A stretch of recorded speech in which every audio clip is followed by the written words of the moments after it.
رب صل بسم اللہ الرحمن الرحیم۔ آج میں انشاءاللہ آپ کے سامنے سورہ توبہ کا رکوع نمبر 11 اور 10ویں پارے کا رکوع نمبر 17 انشاءاللہ میں شروع کروں گا، 11 اور 17۔ حسب معمول اس رکوع کا سب سے پہلے لفظی ترجمہ مختصر گرامر کے ساتھ، پھر انشاءاللہ اس کی تفسیر ہوگی۔ اعوذ باللہ من الشیطان الرجیم، بسم اللہ الرحمن الرحیم۔ فرح المخلفون، فرح یفرح فرحتاً، خوش ہونا، اترانا۔ المخلف، خلف یخلف، تخلیفاً کا معنی ہے کسی کو پیچھے رکھنا۔ خلف کسے کہتے ہیں؟ بعد میں آنے والوں کو، پیچھے آنے والوں کو۔ تو خلف یخلف پیچھے رکھنا، مخلف جن کو پیچھے رکھا گیا۔ فرح المخلفون، جو پیچھے رکھے گئے وہ خوش ہو رہے ہیں، اترا رہے ہیں، بمقعدہم، اپنے بیٹھنے پر۔ مقعد قعود سے نکلا ہے، قعود مصدر ہے، مقعد مصدر کے معنی میں بھی استعمال ہوتا ہے، اور جو کولے ہیں ان کو بھی مقعد کہا جاتا ہے، بیٹھنے کی جگہ کو بھی مقعد کہا جاتا ہے، اور یہ ورب بھی ہے، بیٹھنا۔ فرح المخلفون، وہ لوگ جن کو پیچھے رکھا گیا وہ خوش ہو رہے ہیں، بمقعدہم، اپنے بیٹھنے پر، یعنی جنگ میں نہ جانے پر وہ خوش ہو رہے ہیں جن کو پیچھے رکھا گیا۔ تفسیر میں اس کی ڈیٹیل بتاؤں گا انشاءاللہ۔ خلاف رسول اللہ، اللہ کے رسول کے مخالف، یعنی اللہ کے رسول تو جانے میں خوش ہو رہے ہیں اور یہ پیچھے بیٹھ کے خوش ہو رہے تھے۔ وَكَرِهُ، اور ناپسند کر رہے تھے اس بات کو، أَن يُجَاهِدُوا بِأَمْوَالِهِمْ وَأَنفُسِهِمْ فِي سَبِيلِ اللَّهِ، کہ جہاد کریں اپنے مال اور جانوں کے ساتھ اللہ کی راہ میں۔ اس بات کو ناپسند کیا انہوں نے۔ وَقَالُوا، اور کیا کہا، لَا تَنْفِرُوا فِي الْحَرِّ، حر کہتے ہیں گرمی کو، نفر ينفروا، نفیرن نکلنا، کوچ کرنا۔ تو کہہ رہے تھے لا تنفروا فی الحر، اتنی گرمی میں مت نکلو۔ قل، اے نبی ان سے کہہ دیجئے، نار جہنم اشد حرا، جہنم کی آگ زیادہ سخت ہے، حرن گرمی کے لحاظ سے۔ لو کانوا یفقہون، اگر یہ لوگ سمجھتے، یعنی کاش یہ لوگ سمجھتے تو ایسا نہ کرتے۔ فلیضحکوا قلیلا، پس انہیں چاہیے، اصل میں تھا لیضحکوا، لیضرب اسے چاہیے کہ وہ مارے، لیضحک اسے چاہیے کہ وہ ہنسے، تو فلیضحکوا کو پڑھا جاتا ہے فلیضحکوا۔ فلیضحکوا، انہیں چاہیے کہ وہ ہنسیں، قلیلا تھوڑا، ولیبکوا، اور انہیں چاہیے کہ وہ روئیں، کثیرا زیادہ، یعنی اپنی ان حرکتوں پہ ان کو ہنسنا کم چاہیے، رونا زیادہ چاہیے۔ بکا یبکی، اصل میں تھا بکایا یبکیو، بکاءن رونا۔ جزاء بما کانوا یکسبون، جو کچھ یہ کر رہے ہیں اس کے بدلے میں، یعنی اس کے بدلے میں ان کو چاہیے روئیں زیادہ، ہنسیں تھوڑا۔ فَإِن رَجَعَكَ اللَّهُ، پس اگر اللہ لوٹا دے، رجع یرجع لوٹانا، اے نبی اگر اللہ آپ کو لوٹا دے، اِلَىٰ طَائِفَةٍ مِّنْهُمْ، ان میں سے ایک فریق کی طرف، ایک جماعت کی طرف، چند لوگوں کی طرف اللہ اگر آپ کو لوٹا دے، فَاسْتَأْذَنُوكَ لِلْخُرُوجِ، پھر وہ آپ سے اجازت مانگیں خروج کی، یعنی آپ کے ساتھ دوبارہ جہاد کرنے کی اجازت مانگے۔ استأذن یستأذن استیذانا، اجازت طلب کرنا، بس یہ آپ کے ساتھ اجازت دوبارہ مانگیں۔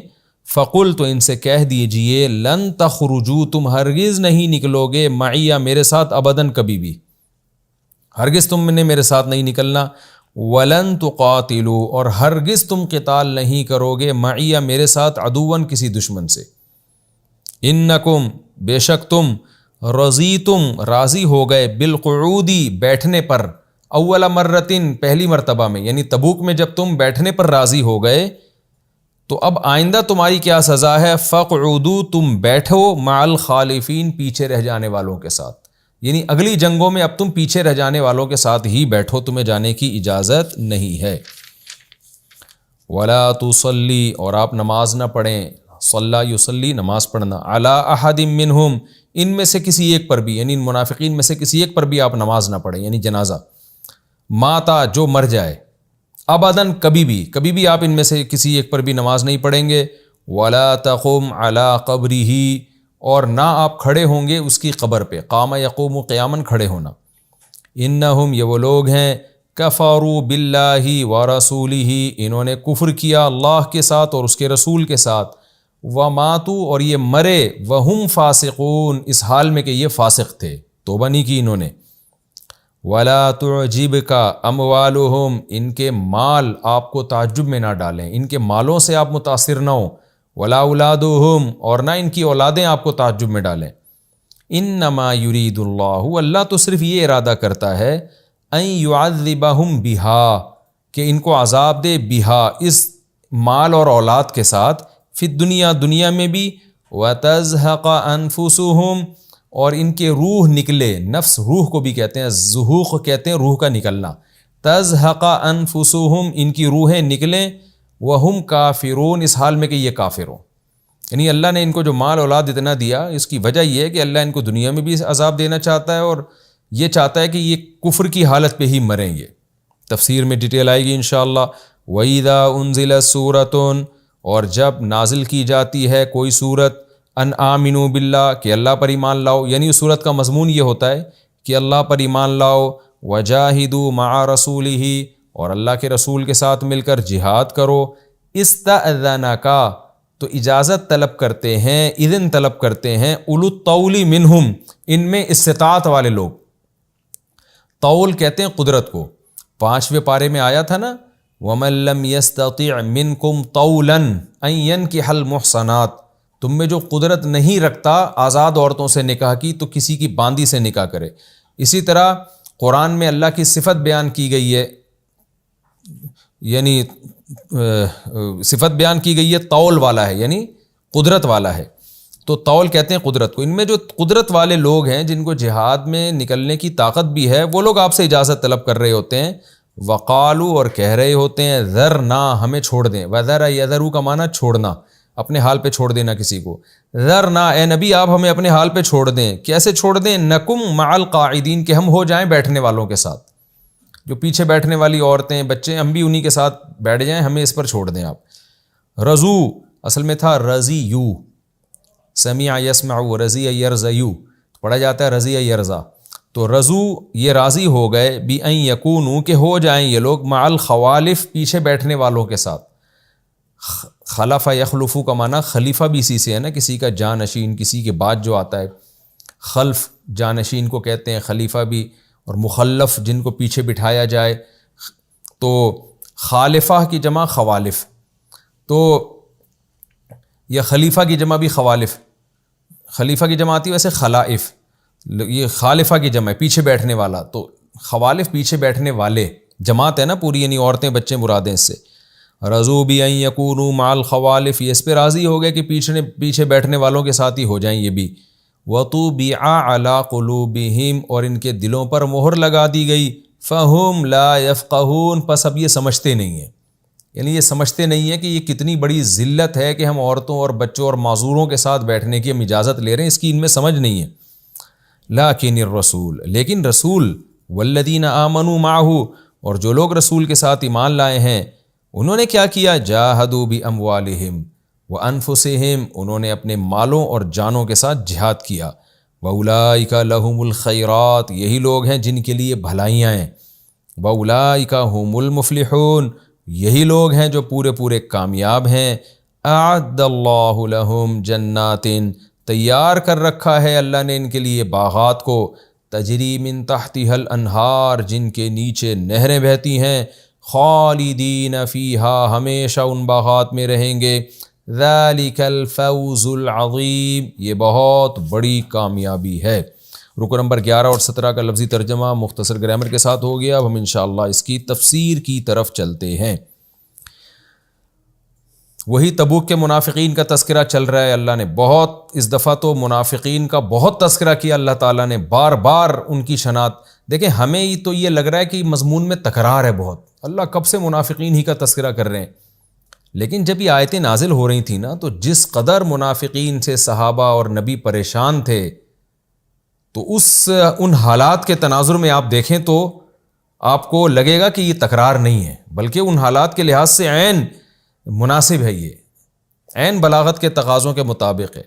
اور منافقین یہ آیتیں سن کے کتنا پریشان ہوتے ہوں گے کہ ان کی کیسی پول پٹیاں کھولی جا رہی ہیں، اور ہمارے لیے اس میں بھی بڑے بڑے اسباق ہیں، بار بار ان آیتوں کا تکرار ہو رہا ہے، آج بھی ہمارے صفوں میں منافقین موجود ہیں، اور ان کی حالات کے مشکل وقتوں میں پیچھے بیٹھتے ہیں۔ دیکھیں جہاد تو قیامت تک ہوتا رہے گا نا، تو جب بھی مجاہدین یہ آیتیں پڑھیں گے تو ان کو کتنا حوصلہ ملے گا. ہم تو صوفوں پہ بیٹھ کے یہ آیتیں پڑھ رہے ہیں, گدوں پہ بیٹھ کے ان آیتوں کو سن رہے ہیں, اس لیے ہمیں لگتا ہے کہ اللہ تعالیٰ بار بار منافقین کا تذکرہ کیوں کر رہے ہیں. لیکن جب آپ میدان جنگ میں ہوتے ہیں, جہاد میں ہوتے ہیں, پھر خدا کی قسم ان آیتوں سے ایسی موٹیویشن ملتی ہے, اور جو پیچھے رہ جانے والے ہیں نا ان پر یہ آیتیں ایسے بجلی بن کے گرتی ہیں. آج بھی فوجیوں میں بہت سے ایسے ہوتے ہیں جو جنگوں میں اپنے دوستوں کے ساتھ نہیں دیتے, پیچھے رہ جاتے ہیں, جھوٹے بہانے تراشتے ہیں. تو جب وہ آیتیں پڑھیں گے نا ان کو پتہ لگے گا کہ قرآن نے کیسے ہماری پول پٹیاں کھولی ہیں. تو چونکہ جہاد قیامت تک رہے گا, اللہ نے جتنی بھی موٹیویشن سے متعلق آیتیں تھیں, اور جو بہانہ باز قسم کے 2 نمبر لوگ ہوتے ہیں, مصیبتوں میں قوم کا ساتھ چھوڑ دیتے ہیں, ان کے حالات کو اللہ نے کھول کھول کے بیان کیا. تو یہ آیتیں آج کے منافقین پر بھی بجلی بن کے گرتی ہیں یہ آیتیں. تو اس لیے اللہ کھول کھول کے بیان کر رہے ہیں, کیونکہ یہ حالات بہرحال قیامت تک پیش آتے رہیں گے. مسلمانوں میں لڑائی بھی رہے گی, اس میں منافقین بھی رہیں گے. تو میدان جنگ میں ان آیتوں سے بڑی موٹیویشن ملتی ہے, اور جو پیچھے بھاگنے والے ہیں ان کے بارے میں احساس ہوتا ہے ذلت کا, کہ کیسے برے لوگ ہیں جو جنگ کے موقع پہ اپنے ساتھیوں کا ساتھ چھوڑ دیتے ہیں. تو اس لیے اللہ کہتا ہے فرح المخلفون, جن کو پیچھے رکھا گیا. سوال پیدا ہوتا ہے منافق تو اپنی مرضی سے پیچھے رہے, تو اصل میں یہ بھی ایک قسم کا عتاب ہے, غصے کا اظہار ہے کہ اصل میں تم پیچھے رہے نہیں ہو. قدرت نے, اللہ نے تمہیں جنگ میں جانے کی توفیق ہی نہیں دی. تم اتنے برے تھے کہ تم سے یہ نیکی کی توفیق سلب کر کے گویا اللہ کی طرف سے تمہیں پیچھے رکھا گیا ہے. تو یہ بھی ایک ان کی برائی کو بیان کرنے کے لیے. اس کی مثال ایسے جیسے ہم کبھی کوئی نیکی کے کام میں جا رہے ہوں اور کوئی بہت اچھا کام کرنے جا رہے ہوں, غریبوں کو کہیں کھانا کھلانا ہے, تو کچھ سیٹھ ایسے ہیں جو بڑے کنجوس ہیں اور بری عادتوں کے مرتکب ہوتے ہیں.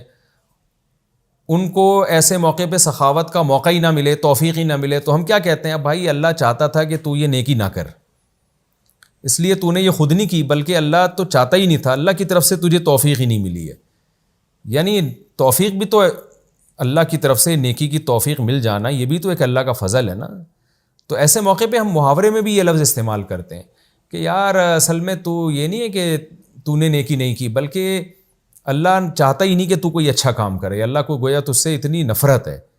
تو اسی طرح یہی اصطلاح اور یہی محاورہ استعمال کیا گیا منافقین کے لیے, گویا کہ یہ اتنے برے لوگ ہیں کہ یہ پیچھے رہے نہیں ہیں, بلکہ اللہ کی طرف سے ان کو پیچھے رکھا گیا ہے, اور مخلص لوگوں کو آگے آنے کی توفیق دی گئی ہے تاکہ ان کا مخلص ہونا ثابت ہو جائے. تو اس لیے قرآن نے یہ الفاظ استعمال کیے, ورنہ حقیقت یہ تھی کہ منافقین پراپر اپنے ارادے سے, خود سے, اپنے اختیار سے پیچھے رہے تھے. ایسا نہیں ہے کہ اللہ کی طرف سے کوئی ان پہ زبردستی تھی کہ تم پیچھے ہی رہو گے, ایسا کچھ نہیں ہے. فرح المخلفون, وہ لوگ جن کو پیچھے رکھا گیا وہ خوش ہو رہے ہیں, اترا رہے ہیں, بمقعدہم, اپنے بیٹھنے پر اترا رہے ہیں. بھائی اتنی مشکل جنگ تھی اور اتنی مشکل حالات تھے, شکر ہے ہم نہیں گئے. خلاف رسول اللہ, اور اللہ کے رسول کے مخالفت میں, یعنی نبی تو جانے پہ خوش ہو رہے ہیں, تو یہ نبی کے برخلاف پیچھے بیٹھنے پہ خوش ہو رہے ہیں. حالانکہ سب سے زیادہ جان نبی کی قیمتی ہے, اور سب سے زیادہ آرام کا خیال تو نبی کا ہونا چاہیے. نبی جب اپنے آرام کا خیال نہیں کر رہے, وہ اس شدید گرمی میں نکل رہے ہیں اور شہادت کے متلاشی ہیں, تو نبی کو چھوڑ کے پیچھے رہ جانا, یعنی ایک عام پیچھے رہ جانا ہوتا ہے, ایک پیغمبر کے برخلاف پیچھے رہ جانا ہوتا ہے, تو بہت بڑا جرم ہے. اور اس جرم پہ پھر خوش بھی ہونا. قرآن کہہ رہے یہ ایسے بدبخت لوگ ہیں کہ نبی کے برخلاف پیچھے بیٹھنے پر یہ خوش بھی ہو رہے ہیں اور ناپسند کر رہے ہیں اس بات کو کہ اللہ کی راہ میں اپنے مال اور جان کے ساتھ جہاد کریں. حالانکہ مسلمان کے لیے تو یہ خوشی کا موقع ہے. وقالو, اور کیا کہہ رہے ہیں, لا تنفروا فی الحر, یعنی خود بھی پیچھے نہیں جا رہے اور دوسروں کو بھی روک رہے ہیں, اور کہہ رہے ہیں لا تنفروا فی الحر, کیونکہ شدید گرمی میں تبوک ہوئی ہے, کہہ رہے ہیں اتنی شدید گرمی میں مت نکلو. یعنی دوسرے مسلمانوں کو بھی خراب کر رہے ہیں, اور منافقین کو تو کر ہی رہے ہیں خراب. آج بھی ایسے لوگ ہیں جو اس طرح کی باتیں کر کے آپ کو ڈی موٹیویٹ کرتے ہیں. تو قرآن کہہ رہا ہے قل, اے نبی ان سے کہہ دیجئے, نار جہنم اشد حرا, جہنم کی آگ اس سے بھی زیادہ سخت ہے جتنی تبوک کی گرمی ہے. فَإِرَّجْ لَوْ كَانُوا يَفْقَهُونَ, کاش یہ لوگ سمجھ جاتے. یہ کاش انسانوں والا کاش نہیں ہے, ایک محاورے کے طور پہ استعمال کیا جاتا ہے. یعنی اللہ تعالیٰ گویا یہ کہہ رہے ہیں کہ یہ لوگ اس کی سمجھ رکھتے تو ایسا نہ کرتے. باقی اللہ کو تھوڑی کوئی کاش, اللہ تھوڑی کہتے ہیں کاش ایسا ہوتا, تو اللہ تو جو چاہتے ہیں ویسا ہو جاتا ہے. لیکن اللہ چونکہ میں نے بار بار تفسیر میں بتایا کہ اللہ ہم سے ہماری زبان میں اور ہمارے محاوروں میں کلام کرتے ہیں تاکہ ہمیں بات سمجھ میں آئے. فَلْيَضْحَكُوا قَلِيلًا، اللہ کہتے ہیں ان کو چاہیے کہ تھوڑا ہنسیں. وَلْيَبْكُوا كَثِيرًا، اور زیادہ روئیں. یہ بھی ہم محاورہ استعمال کرتے ہیں کہ تو نے کام ایسا کیا ہے کہ تجھے چاہیے کہ تو رویا زیادہ کر ہنسا کم کر، یعنی ایسی تباہی تو نے خرید لی ہے. تو وہی اللہ نے وہی الفاظ استعمال کیے. جزاء بما كانوا یکسبون، ایسا کیوں کرے بھائی، روئے زیادہ کیوں؟ اللہ کہتے ہیں اس لیے کہ جو اعمال انہوں نے کیے اس کا بدلہ یہی ہے کہ ان کو رونا زیادہ چاہیے، کیونکہ آگے جو ان کو سزا ملنے والی ہے نا اس کو دیکھیں گے تو ان کی چہروں سے ہنسی اور خوشی نکل جائے گی.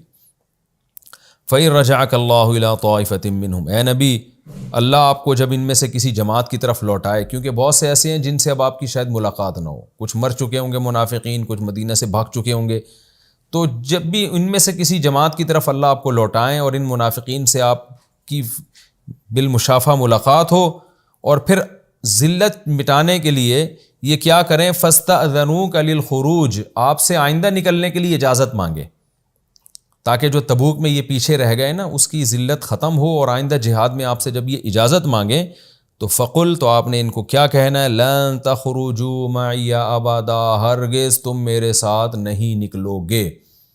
اس آیت کے دو مطلب ہو سکتے ہیں، دونوں تفسیریں کی گئی ہیں. ایک تو یہ کہ اللہ کی طرف سے اب یہ فیصلہ ہے کہ تمہیں اب جہاد کے لیے محروم کر دیا گیا ہے، کیونکہ تم ہو منافق، مشکل غزوہ میں تم شریک نہیں تھے، اب کوئی آسان غزوہ ہوگی اس میں تم جاؤ گے، تمہیں یقین ہوگا فتح بھی ہونی ہے، مال غنیمت بھی ملنا ہے، تو اب تمہارے پاس یہ آپشن نہیں ہے. کیونکہ اس میں کیا ہوگا، تم جہاد میں جب جاؤ گے نا تو تمہیں پتہ ہے مال غنیمت بھی ملنا ہے، فتح بھی ہوگی، مجاہدہ ہے نہیں اس میں زیادہ، تو اس سے تم اس کو کیش کراؤ گے، اور تم یہ بولو گے کہ دیکھو ہم تو تبوک میں کسی وجہ سے نہیں گئے تھے، اور حقیقت میں تو ہم بھی مجاہد ہیں. تو اس سے تمہاری جو راز فاش ہوا ہے نا اس پہ دوبارہ پردہ پڑ جائے گا، لوگوں کے سامنے تمہارا منافق ہونا واضح نہیں ہوگا. لہذا کیونکہ اب آئندہ اتنی مشکل غزوہ نہیں آنے والی، لہذا اب آئندہ تم جاؤ گے ہی نہیں. اور اس کی آگے وجہ کیا ہے، انکم رضیتم بالقعود اول مرہ، تم پہلی مرتبہ بیٹھنے پر راضی ہو گئے نا، فقعدوا مع الخالفین، اب تمہاری سزا یہ ہے کہ آئندہ بھی پیچھے ہی بیٹھا کرو، اب تمہیں آپ جنگ میں جانے کی اجازت نہیں ہے. یہ اس کی مثال ایسے ہے جیسے کوئی بڑا مشکل کام ہو، سب مشترک مل کے کر رہے ہوں، اور آپ اپنے ساتھیوں کو کہہ رہے ہو بھائی تو جنگل سے لکڑیاں کاٹ کے لے آ، تو یہ کر لے، تو وہ کر لے، سارے مشکل کام میں وہ پیچھے رہے. آخر میں کوئی بہت آسان سا کام تھا، مثلا چولہا جلانے کا کام تھا، وہ کہہ رہے چلو میں یہ خدمت کر دیتا ہوں. تو امیر کیا کہتا ہے، بھائی اس تکلف کی ضرورت نہیں ہے، خام خواہ میں تو چولہا جلا کے یہ ثابت کرے گا کہ میں بھی خدمت گزار ہوں، اس سے تیرا جو امیج خراب ہوا ہے وہ دوبارہ بحال ہو جائے گا، تو اب تجھے چولہا جلانے کی بھی اجازت نہیں ہے. تو یہی کام منافقین کر رہے تھے. تو ایک تو یہ تفسیر کی گئی ہے کہ ان پر پابندی لگا دی کہ اب آپ کو جانے کی اجازت نہیں ہے، تو خام خواہ میں آپ انگلی کٹا کے شہیدوں میں نام لکھوائیں گے، جو آپ کا راز دنیا کے سامنے فاش ہوا ہے، جو ذلت ہوئی ہے وہ دوبارہ عزت میں بدل جائے گی، اس لیے آئندہ آپ کو جانے کی اجازت نہیں ہے. دوسرا مطلب اس آیت کا یہ ہو سکتا ہے کہ یہ خبر دی جا رہی ہے کہ تم جو ہم سے آ کے اجازت لے رہے ہو نا، تو اے نبی ان کو کہہ دیجیے لن تخرجوا معی ابدا، تم کبھی بھی نہیں نکلو گے. ہمیں پتہ ہے تم جھوٹے منہ سے کہہ رہے ہو کہ ہمیں اجازت دیں، فیوچر میں تم نے کرنا وہی ہے جو تبوک کے موقع پہ کیا. تم صرف ذلت کو چھپانے کے لیے کہہ رہے ہو کہ ہمیں اجازت دیں، لیکن ہمیں پتہ ہے تم نکلو گے نہیں، یعنی ہماری طرف سے تو کوئی پابندی نہیں ہے، لیکن ہم تمہیں ویسے بتا رہے ہیں کہ تم نے نکلنا پھر بھی نہیں ہے، تو کیوں جھوٹ بول رہے ہو اپنے منہ سے. تو دونوں الگ الگ تفسیریں، دونوں آیت میں دونوں تفسیروں کا احتمال ہے. تو فَإِن رَجَعَكَ اللَّهُ، دوبارہ آیت پڑھتا ہوں، اے نبی جب آپ ان کی طرف لوٹیں کسی جماعت کی طرف، فَاسْتَأْذَنُوكَ لِلْخُرُوجِ، پھر یہ دوبارہ نکلنے کی آپ سے اجازت مانگیں، قل، تو ان سے کہہ دیجئے لن تخرجوا معی ابدا، تم ہرگز ہمارے ساتھ نہیں نکلو گے. یعنی یا تو یہ آرڈر ہے کہ تم اب نہیں نکلو گے، اجازت نہیں ہے، یا یہ خبر ہے کہ لن تخرجوا معی ابدا، تم کبھی بھی ہمارے ساتھ نکلو گے نہیں، تم جھوٹے منہ سے اجازت مانگ رہے ہو، عین وقت پہ تم نے پھر وہی ڈرامہ کرنا ہے اور وہی بہانے بنانے. وَلَن تُقَاتِلُوا مَعِيَ عَدُوًّا، تم نے کبھی بھی ہمارے ساتھ دشمن کے ساتھ قتال نہیں کرنا ہمارے ساتھ مل کے. تم جھوٹ بول رہے ہو کہ ہمیں اجازت دیں، یا تمہیں اجازت ہی نہیں ہے اب دوبارہ ہمارے ساتھ جنگ میں نکلو. اِنَّكُمْ رَضِيتُمْ بِالْقُعُودِ، کیونکہ تم پہلی مرتبہ جب بیٹھنے پر راضی ہو گئے، فَقْعُدُوا مَعَ الْخَالِفِينَ، اب تمہیں یا تو یہ آرڈر ہے وہی کہ اب تم پیچھے ہی بیٹھے رہو گے، اجازت نہیں ہے، یا یہ خبر ہے کہ تم پیچھے ہی بیٹھے رہو، یعنی اللہ نے ہمیں بتا دیا ہے کہ تم نے پیچھے ہی بیٹھے رہنا ہے، تو اب بیٹھے رہو پیچھے، تم جھوٹے منہ سے ہم سے اجازتیں مت مانگو. تو یہ بھی ان کو ایک سزا کے طور پر حکم سنایا گیا. آگے قرآن کہتا ہے وَلَا تُصَلِّ عَلَىٰ أَحَدٍ مِّنْهُمْ مَاتَ أَبَدًا، ان میں سے جب کسی کی موت واقع ہو جائے تو ان کے پر نماز جنازہ پڑھنے کی کبھی بھی آپ کو اجازت نہیں ہے. نبی صلی اللہ علیہ وسلم منافقین کی بھی نماز جنازہ پڑھ دیا کرتے تھے کہ بھئی ظاہر میں تو مسلم ہے، تو لیکن اللہ نے اس آیت میں پابندی لگا دی. اس آیت کا شان نزول بھی ہے. عبداللہ ابن ابی جو رئیس المنافقین تھا، بہت پکا منافق تھا، کئی مواقع پر اس نے اسلام کو، مسلمانوں کو نقصان پہنچایا، لیکن جھوٹے منہ سے کہتا یہی تھا کہ میں مسلم ہوں. اس کا جب انتقال ہو گیا تو اس کا بیٹا، وہ واقعی مسلمان تھا، اس کا بیٹا وہ آیا نبی صلی اللہ علیہ وسلم کے پاس اور کہنے لگے، صحابی تھے، کہ یا رسول اللہ آپ اپنی قمیض مبارک دے دیجئے تاکہ میں اپنے والد کو اس قمیض کا، کرتے کا کفن پہناؤں، اور آپ ان کی جنازہ بھی، آپ میرے والد کا جنازہ بھی پڑھیں. اور میرے والد مسلم تھے، منافق نہیں تھے. ظاہر ہے بیٹے کو باپ سے محبت ہوتی ہے، چاہے وہ جو بھی ہو. تو نبی صلی اللہ علیہ وسلم نے یہ سوچا کہ یہ جو بیٹا ہے میں اس کا خیال کر لیتا ہوں، میں اپنی قمیض بھی دے دیتا ہوں اور جنازہ بھی پڑھ لیتا ہوں. اس سے اس کے دل میں ایک اسلام کی اور محبت پیدا ہو جائے گی، میرے اخلاق سے اور متاثر ہوگا. اور بنو خزرج کے جو لوگ ہیں، جو عبداللہ بن منافق، وہی منافق کا قبیلہ بنو خزرج تھا، وہ جب دیکھیں گے ہمارے قبیلے کے آدمی جو اتنا اسلام سے دشمنی کرتا رہا لیکن نبی کے اخلاق ایسے کہ اس کے جنازہ بھی پڑھا رہے ہیں، اس کو کفن بھی، اپنی کرتا بھی دے رہے ہیں، تو وہ اخلاق سے متاثر ہوں گے، ان کا دل جوئی ہوگی اور ہزاروں لوگ اس میں مسلمان ہو جائیں گے. تو نبی صلی اللہ علیہ وسلم کے پیش نظر یہ حکمت تھی کہ بھائی ان کو دین کے، اگرچہ آپ جانتے تھے منافق ہے، اس کی بخشش نہیں ہونے والی، اور قرآن میں آیتیں بھی نازل ہو چکی تھی کہ کافروں کے لیے دعا کی آپ کو اجازت نہیں ہے، لیکن نبی یہ سمجھتے تھے کہ عام کافر اس سے مراد ہیں. جو منافق ہے چونکہ اوپر سے تو مسلم ہے وہ، تو ہم اوپر سے اس کے ساتھ مسلمانوں والا معاملہ کر سکتے ہیں اور جنازہ پڑھ سکتے ہیں اس کا. یہ آپ کا اجتہاد تھا، آپ کا خیال تھا کہ ایسا میرے لیے جائز ہے. تو نبی صلی اللہ علیہ وسلم نے ارادہ کیا کہ جنازے کے لیے کھڑے ہو گئے. آپ اپنا کرتا بھی دے دیا آپ نے ان کے بیٹے کو کہ ٹھیک ہے اپنے والد کو آپ اس کرتے میں کفن پہنا کے دفن کر دو، اور جنازے کے لیے بھی آپ صلی اللہ علیہ وسلم کھڑے ہو گئے. جیسے ہی جنازے کے لیے آپ کھڑے ہوئے، حضرت عمر میں ہمت تھی، حضرت عمر آگے بڑھے اور نبی صلی اللہ علیہ وسلم کو آپ کی کرتے مبارک سے پکڑ لیا حضرت عمر نے، اور عرض کیا یا رسول اللہ آپ کیسے جنازہ پڑھا رہے ہیں؟ اللہ نے تو قرآن میں حکم دیا ہے. آپ کو پتہ ہے نا، اس سے پہلے والے تفسیر کے لیکچر میں آپ ذرا جائیں، اس میں یہ آیت گزری تھی پچھلے رکوع میں، یعنی یہ جو رکوع نمبر 9 اور سورہ توبہ کا رکوع نمبر 9 اور 10ویں پارے کا رکوع نمبر 16، اس کی آخری آیت آپ ذرا دیکھیں. پچھلے ایپیسوڈ میں نے اس کو بیان کیا ہے. وہ آخری آیت کیا تھی؟ یعنی جو ہم رکوع اب پڑھ رہے ہیں اس سے پہلے والے رکوع کی آخری آیت، اس میں یہ آیت نازل ہوئی تھی استغفر لہم او لا تستغفر لہم. اے نبی آپ ان منافقین کے لیے استغفار کریں یا نہ کریں. ان تستغفر لہم 70 مرتن، اگر آپ ان کے لیے 70 مرتبہ بھی استغفار کریں گے فلن یغفر اللہ لہم، اللہ ہرگز ان کی مغفرت نہیں کرے گا. تو یہ آیتیں حضرت عمر نے دلیل کے طور پہ پیش کی کہ یا رسول اللہ نے تو آپ کو استغفار سے منع کیا ہے کہ منافق کے لیے استغفار نہ کریں، اور نماز جنازہ تو ہے ہی استغفار نا، نماز جنازہ کا تو مطلب ہی مغفرت کی دعا ہے، تو آپ کیوں کر رہے ہیں ان کے لیے استغفار؟ اب عبداللہ بن ابی منافق کی نماز جنازہ کیوں پڑھا رہے ہیں؟ اللہ نے تو منع کیا ہے.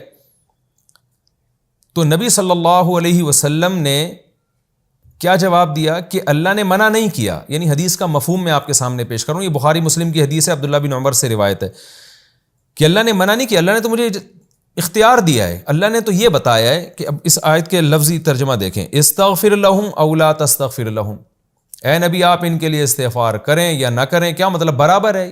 اللہ نے مغفرت نہیں کرنی. اگر آپ 70 مرتبہ بھی مغفرت کریں کی دعا مانگیں گے پھر بھی مغفرت نہیں کرے گا. تو اللہ نے تو خبر دی ہے کہ آپ کا استغفار کرنا نہ کرنا برابر ہے. اللہ نے منع تو نہیں کیا کہ مت کرو استغفار. تو میں استغفار اس لیے کر رہا ہوں، جیسے کہ دوسری روایت میں اس کی تشریح ہے کہ بھئی میرے اس عمل سے بنو خزرج کے ہزاروں لوگ مسلمان ہو جائیں گے. تو کرنا تو وہی ہے جو اللہ نے کرنا ہے. اللہ نے مغفرت نہیں کرنی تو اللہ نہ کرے، ہمارا جو کام ہے ہم وہ کریں گے. یعنی میں نبی صلی اللہ علیہ وسلم کے اس عمل کی توجیہ بیان کر رہا ہوں کہ آپ صلی اللہ علیہ وسلم کے پیش نظر قرآن کی اس آیت کی مخالفت نہیں تھی، بلکہ نبی کی نظر میں اس آیت کی تفسیر یہ تھی کہ استغفار کرنا نہ کرنا برابر ہے۔ اس آیت سے صرف یہ پتہ چلتا ہے کہ میں 70 دفعہ بھی استغفار کروں گا تو بھی کچھ نہیں ہونے والا، لیکن اللہ نے اس میں منع نہیں کیا۔ کسی اور مصلحت سے اگر میں استغفار کرتا ہوں، جنازہ پڑھتا ہوں اور اس کے بیٹے کو اپنی قمیض دے دیتا ہوں تو وہ پابندی نہیں ہے، اس میں اللہ نے پابندی نہیں لگائی مجھ پہ۔ اور وہ مصلحت کیا تھی؟ وہ مصلحت یہی تھی کہ بھئی دل جوئی ہوگی ان کی اور بہت سے لوگ مسلمان ہو جائیں گے اور ان کا بیٹے کا دل بھی نرم ہو جائے گا، کیونکہ باپ سے بہرحال ایک محبت ایک فطری چیز ہے۔ تو میرے پیش نظر یہ مصلحت ہے، جبکہ حضرت عمر ان آیتوں کا مطلب یہ سمجھ رہے تھے کہ اس میں پابندی ہے، اس لیے کہ روکنے کے مختلف طریقے ہوتے ہیں۔ یعنی اللہ تعالیٰ جب یہ کہہ رہے ہیں نا کہ اے نبی آپ استغفار کریں نہ کریں، آپ 70 دفعہ بھی کریں گے نہیں مغفرت کروں گا، تو اس کا مطلب ہے کہ آپ نہ کریں، آپ یعنی یہ کام فضول عبث ہے۔ تو عبث کام جو ہے نا یہ حکمت کے منافی ہے۔ کوئی بھی دنیا میں ایسا نہیں ہے جو عبث کام کی اجازت دے دے، یعنی اللہ کی حکمت کے خلاف ہے کہ اللہ آپ کو ایک فضول اور لغو کام کی اللہ آپ کو اجازت دے گا۔ تو حضرت عمر اس آیت کی تفسیر کا مطلب یہ سمجھ رہے تھے کہ اس میں استغفار پہ پابندی ہے، کیونکہ پابندی لگانے کا ایک طریقہ یہ بھی ہوتا ہے کہ صاف لفظوں میں منع کر دیں یہ نہ کریں آپ، اور ایک طریقہ یہ بھی ہوتا ہے کہ آپ اگلے کو کہہ دیں بھائی تو مجھ سے جو ہے نا، جیسے میں ایک مثال دیتا ہوں، ایک آدمی آپ سے قرضہ مانگنے کے لیے آیا تو آپ نہیں دے رہے، وہ بار بار اصرار کر رہا ہے، تو آپ اسے کیا کہتے ہیں؟ بھائی تو 1 گھنٹہ بھی مجھ سے مانگتا رہے گا نا تو میں تجھے نہیں دوں گا۔ تو اس کا مطلب کیا ہوتا ہے کہ مت مانگو مجھ سے، یعنی جس کا جب کوئی نتیجہ ہی نہیں نکلے گا تو اپنا ٹائم ویسٹ کیوں کر رہے ہو۔ تو منع کرنے کا ایک طریقہ یہ ہوتا ہے کہ سراحتاً منع نہیں کیا جاتا، بلکہ یوں کہا جاتا ہے کہ تم مانگو نہ مانگو برابر ہے۔ تو حضرت عمر بھی اس آیت کا مطلب یہ سمجھتے تھے کہ جب اللہ کے نبی پر وحی نازل ہو گئی کہ اے نبی آپ ان مشرکین منافقین کے لیے استغفار کریں نہ کریں برابر ہے، 70 دفعہ بھی کریں گے تو بھی مغفرت نہیں کروں گا میں، تو اس کا مطلب یہی ہے کہ اللہ پابندی لگا رہے ہیں کہ نہ کریں، ایک فضول اور عبث کام ہے۔ جبکہ نبی صلی اللہ علیہ وسلم اس آیت کا مطلب یہ سمجھ رہے تھے کہ ٹھیک ہے رزلٹ تو یہ ہے کہ کچھ بھی نہیں ہوگا، لیکن پابندی تھوڑی لگائی ہے، میں کسی دوسری مصلحت سے کی نماز جنازہ پڑھ رہا ہوں اور مغفرت کی دعا کر رہا ہوں، وہ مصلحت کچھ اور ہے۔ تو اور نبی نے نماز جنازہ بھی پڑھائی اور کرتا بھی دیا۔ یہی وجہ ہے کہ حدیث میں آتا ہے کہ جب بعض حضرات نے اشکال کیا کہ آپ نے اس منافق کو اپنا کفن اپنا کرتا کیوں پہنایا، تو آپ نے کیا فرمایا کہ میرا کرتا جو ہے میں نے جو اس کو کرتا دیا ہے وہ اس کی بخشش نہیں کرا سکتا، یعنی میرے کرتے سے کچھ بھی نہیں ہونے والا، اس کو عبداللہ بن منافق ابئی کو فائدہ نہیں ہونے والا، لیکن کیا فائدہ ہے کہ دوسروں کو فائدہ ہوگا جو زندہ ہیں، وہ کہیں گے کہ بھائی نبی نے ہمارے قبیلے کے آدمی کو اتنی عزت دی ہے، تو ان کے دل میں نرمی پیدا ہوگی، وہ اسلام کی طرف مائل ہوں گے۔ تو میرے کرتے دینے نہ دینے سے کچھ بھی نہیں ہونے والا عبداللہ بن ابئی کا۔ تو اس کا مطلب نبی بھی یہ سمجھتے تھے کہ اس کی مغفرت ہونی نہیں ہے۔ اسی وجہ سے ایک اور صحیح حدیث میں آتا ہے کہ نبی صلی اللہ علیہ وسلم نے فرمایا، اللہ نے کہا ہے کہ اگر تم 70 مرتبہ بھی مغفرت کرو گے تو 70 مرتبہ بھی مغفرت کی دعا مانگو گے تو میں مغفرت نہیں کروں گا۔ اللہ کے نبی نے فرمایا اگر مجھے یہ اطمینان ہوتا کہ 70 سے زیادہ مرتبہ استغفار کرنے میں اس کی مغفرت ہو جائے گی تو میں 70 سے زیادہ مرتبہ استغفار کرتا تاکہ مغفرت ہو جائے، لیکن آپ نے 70 سے زیادہ مرتبہ استغفار کیوں نہیں کیا؟ اس لیے کہ یہ جو لفظ تھا نا 70 مرتبہ، یہ عربی میں 70 کا لفظ کسی چیز کی کثرت کو بیان کرنے کے لیے ہوتا ہے، عدد بیان کرنے کے لیے نہیں ہوتا۔ مثال کے طور پر آپ کے پاس ایک شخص آیا، آپ سے بار بار چندہ مانگ رہا ہے، پیسے مانگ رہا ہے، قرضہ مانگ رہا ہے، آپ کہتے ہیں بھائی تو 100 دفعہ بھی مانگے گا میں نہیں دوں گا، تو مطلب یہ نہیں ہوتا کہ تو 101 دفعہ مانگے گا تو میں دے دوں گا، مطلب جتنی دفعہ بھی مانگے گا میں نہیں دوں گا۔ تو قرآن کا بھی یہ مطلب تھا کہ اے نبی آپ 70 دفعہ بھی استغفار کریں گے تو مغفرت نہیں کروں گا۔ تو نبی بھی اس آیت کا یہ مطلب سمجھے کہ اس میں مراد یہ ہے کہ جتنی دفعہ بھی استغفار کروں گا مغفرت نہیں ہوگی، اس لیے آپ نے فرمایا کہ اگر 70 دفعہ سے زیادہ میں مجھے امید ہوتی نا کہ اس کی مغفرت ہو جائے گی تو میں 70 دفعہ سے زیادہ میں کر دیتا استغفار، لیکن ظاہر ہے مغفرت نہیں ہونی اس کی، چاہے میں 70 دفعہ کروں یا 70 سے زیادہ مرتبہ کروں۔ گویا آپ نے یہ بتا دیا کہ 70 کا مطلب یہاں 70 نہیں ہے، مطلب ہے کہ جتنی دفعہ بھی آپ استغفار کریں گے اس کی مغفرت نہیں ہوگی۔ تو نبی نے جو نماز جنازہ پڑھ لیا اور اس کو اپنا کفن دے دیا، اس کا مقصد عبداللہ بن ابئی منافق نہیں تھا، بلکہ اس کی قوم کو دین کی طرف راغب کرنا۔ اور حضرت عمر جو پیغمبر کے سامنے کھڑے ہو گئے اور آپ کو روکنے لگے سختی کے ساتھ، ان کا مقصد کیا تھا؟ وہ یہ سمجھتے تھے کہ بھئی اللہ نے تو جب پابندی لگا دی ہے تو آپ کیسے نماز جنازہ پڑھا رہے ہیں؟ تو دونوں کی رائے میں اختلاف تھا۔ حضرت عمر اس آیت کا مطلب سمجھتے تھے یہاں پابندی ہے، اور نبی سمجھتے تھے پابندی نہیں ہے، بس یہ بتایا جا رہا ہے کہ اس کا کوئی فائدہ نہیں ہے، فائدے سے مراد اس کی مغفرت نہیں ہوگی، لیکن میرے پیش نظر دوسرے فائدے ہیں، وہ کیا؟ اس کی قوم دین کی طرف مائل ہو جائے گی۔ لیکن یہ جو آیت ہے جو میں نے ابھی آپ کے سامنے پڑھی ہے، جس کی ہم تفسیر کر رہے ہیں وَلَا تُصَلِّ عَلَىٰ أَحَدٍ مِّنْهُمْ مَاتَ أَبَدًا، کہ ان کا جنازہ پڑھنے کی بھی ہے نبی آپ کو اجازت نہیں ہے، اس آیت کے بارے میں علماء کا اتفاق ہے کہ اس آیت نے حضرت عمر کے موقف کی تائید کر دی کہ اللہ کے ہاں جو مراد تھی نا استغفر لہم او لا تستغفر لہم، وہ مراد یہی تھی کہ اے نبی آپ کو جنازہ پڑھنے کی اجازت ہی نہیں ہے، کیونکہ ان کی کوئی فائدہ نہیں ہے ان کی مغفرت کی دعا مانگنے کا۔ یعنی یہ ایسے ہی ہے جیسے ایک آدمی آتا ہے اور بار بار آپ سے قرضہ مانگ رہا ہے، آپ کہتے ہیں تو 100 دفعہ بھی مانگے گا نہیں دوں گا، تو یہ خبر نہیں ہے بلکہ حکم ہے کہ نہیں مانگ، ٹائم ویسٹ نہ کر۔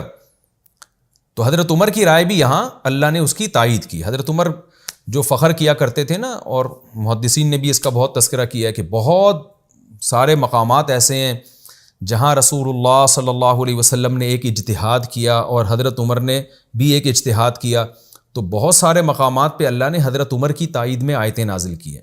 دیکھیے خوب سمجھ لیں، بعض چیزیں ایسی ہوتی ہیں جن میں وحی آ کے 2 اور 2 4 کی طرح بات کو کلیئر کر دیتی ہے، وہاں تو کسی کا اجتہاد نہیں چلتا، نہ نبی کا، نہ عمر کا، نہ کسی اور صحابی کا۔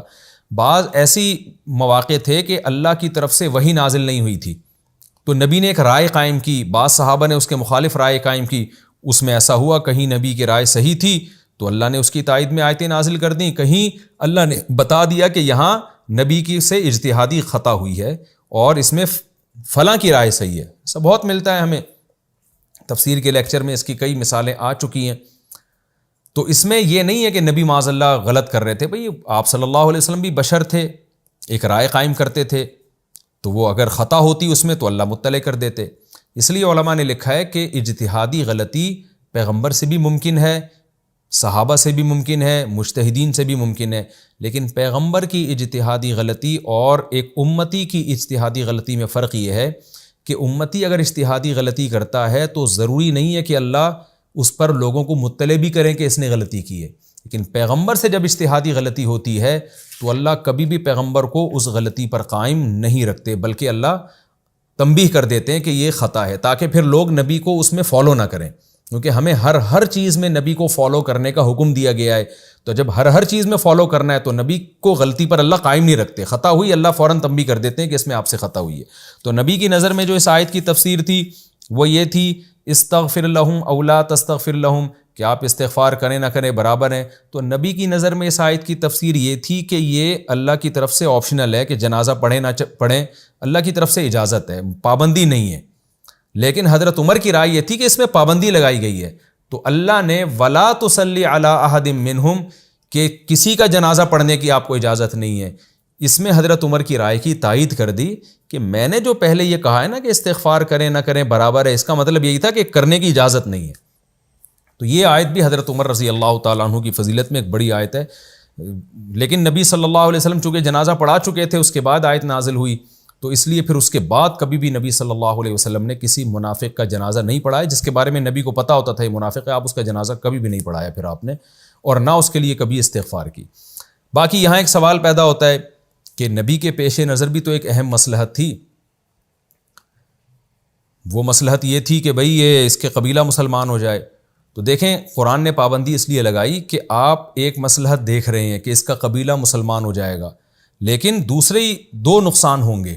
ایک یہ کہ منافقوں کو حوصلہ مل جائے گا، وہ کہیں گے اچھا بھئی اتنے بڑے بڑے منافقوں کو کرتے بھی دیے جا رہے ہیں اور جناب ان کے جنازے بھی ہو رہے ہیں، تو ہم بھی اگر نفاق پہ مر گئے تو کیا ہوا؟ تو اس سے ان کو اپنے نفاق پہ موٹیویشن مل جائے گی، ان کو اپنی برائی کا احساس نہیں ہوگا کہ ہم کتنے بڑے مجرم ہیں، بائیکاٹ ہونے میں ان کو احساس ہوگا۔ دوسری بات یہ کہ اپنے لوگوں کا دل بھی ٹوٹے گا۔ عبداللہ بن ابی منافق نے کتنے صحابہ کو بھی تو نقصان پہنچایا تھا، تو اپنے لوگوں کے کٹنے کا بھی اندیشہ ہوتا ہے کہ وہ دور ہو جائیں گے، کہ بھئی ٹھیک ہے آپ اس کے قبیلے کا تو خیال کر رہے ہیں لیکن اپنوں کا بھی تو خیال کرنا ہے نا، کہ ہمارے لوگ کہیں ہم سے دور نہ ہو جائیں اور کہیں کہ اتنے بڑے دشمن، اسلام دشمن کو آپ کرتا دے رہے ہیں، اس کا جنازہ پڑھا رہے ہیں. تو اس میں ہمیں بڑا سبق ملتا ہے کہ ہر چیز میں ہمیں اعتدال کی ضرورت ہے، کہ کوئی ایسا کام نہ کریں جس میں ایک طرف تو ہم دیکھ رہے ہوں فائدے ہیں لیکن دوسری طرف نقصان ہو. تو اس نقصان والی چیزوں کو بھی دیکھنا ہے کہ اپنے لوگ نہ ہم سے بدک جائیں. آج ہم نے دیکھا ہے کوئی بہت بڑا کھلے عام گنہگار ہوتا ہے، کبیرہ گناہ کا مرتکب ہوتا ہے، ساری دنیا میں سب کو پتہ ہے کہ بہت بڑا مجرم ہے یہ. بعض حضرات جا کے نا بعض اہل علم ہوتے ہیں اس کو اتنی تعریفیں کر رہے ہوتے ہیں اس کی، جیسے آپ بہت نیک ہیں، اور وہ علماء کہتے ہیں ہمارا مقصد اس کو دین کے قریب کرنا ہے. یہ نہیں دیکھ رہے ہوتے کہ آپ دین کے قریب کرنے کے لیے کھلے عام اس کی تعریفیں کر رہے ہیں. یہ شاید دین کے قریب ہو جائے لیکن بہت سے لوگوں میں گناہ کی نفرت ختم ہو جائے گی. لوگ کہیں گے اتنا بڑا گلوکار، اتنا بڑا زانی، شرابی، جب وہ اتنا اچھا ہے، فلاں نے اتنی تعریفیں کی ہیں تو ہم بھی شراب پیتے ہیں، گناہ کرتے ہیں تو ہم بھی بہت اچھے ہیں. تو بعض علماء پر نا تبلیغ کا اتنا غلبہ ہو جاتا ہے کہ وہ ایک پہلو دیکھ رہے ہوتے ہیں، دوسرا نہیں دیکھ رہے ہوتے.